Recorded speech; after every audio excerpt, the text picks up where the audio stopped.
एक गांव था, नाम था ढोलकपुर। बड़ा ही शांत और छोटा सा गांव था। वहां के लोग सीधे सादे और मेहनती थे। लेकिन गांव के एक कोने में एक पुराना घर था, जिसके बारे में लोग कहते थे कि वह अभिशप्त है।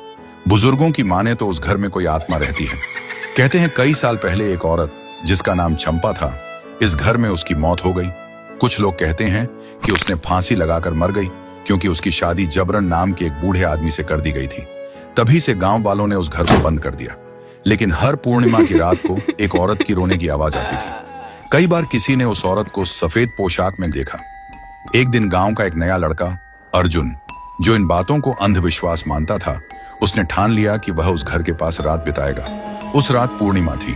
अर्जुन ने टॉर्च ली और घर के पास जाकर बैठ गया। शुरू में सब ठीक था, लेकिन आधी रात होते ही अचानक ठंडी हवा चलने लगी। उसके टॉर्च अपने आप बंद हो गई।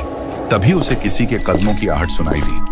वह घबराया और इधर उधर देखने लगा। तभी उसने देखा एक भूत, जो बिना कपड़ों में हवा में उड़ रही थी और उसके सामने आकर खड़ी हुई थी। उसके बाल खुले थे और चेहरा साफ नहीं दिख रहा था।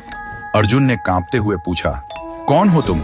औरत ने धीरे धीरे सिर उठाया और उसने बोला, मैं चंपा हूँ, मुझे मार दिया गया है। मुझे एक बुढ़े के साथ जोर जबरदस्ती करके शादी कर दिया गया था और उसे बुढ़े ने मुझे मार दिया।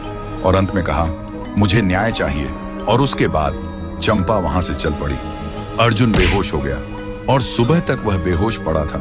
जब उसका होश आया तो देखा सुबह हो गया था। गांव वाले उसे बेहोशी देखकर उसके पास आया और पूछा कि क्या हुआ। रात में हुई पूरी घटना सबको बोल दिया।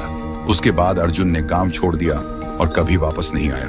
और तब से कोई उस घर के पास नहीं जाता। अब भी हर पूर्णिमा की रात घर के पास से एक औरत की सिसकियों की आवाज आती।